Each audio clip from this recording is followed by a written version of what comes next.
其實自己一個更開心，只等你講。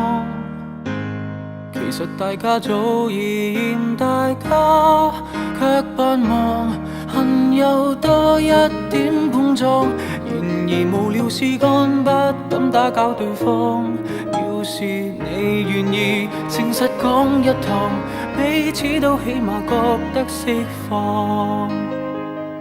不要哭，我也忍得了這些年來的委屈，沒法真心愛下去，只好真心真意的結束。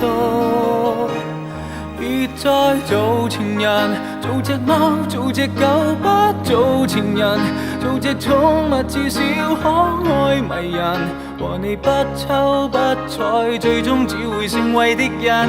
淪為舊朋友，是否有情深沒有心，只像閒人。若有空，難道有空可接吻？注定似過路人陌生，你怎麼手震？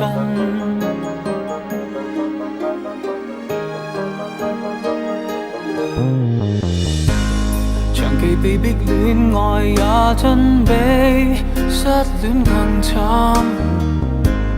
長期扮演若無其事般更困難，是我專登反應慢，明明為事實晚牌一早該要攤，再像我伴侶凝望多一眼，一生都將會記得今晚。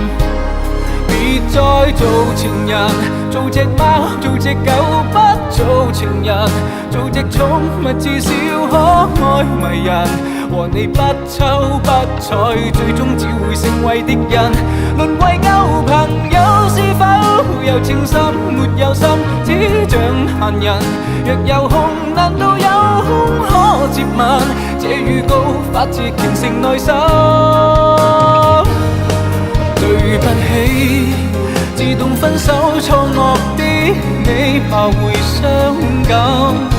盲目的我，現在也可轉台來看你傷心。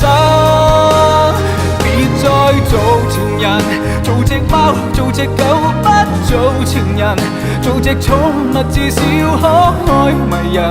和你相交不淺，無謂明日會被你憎。淪為舊朋友，是否有情深沒有心，只像閒人。若有空，難道有空可接吻？注定似過路人陌生，你怎麼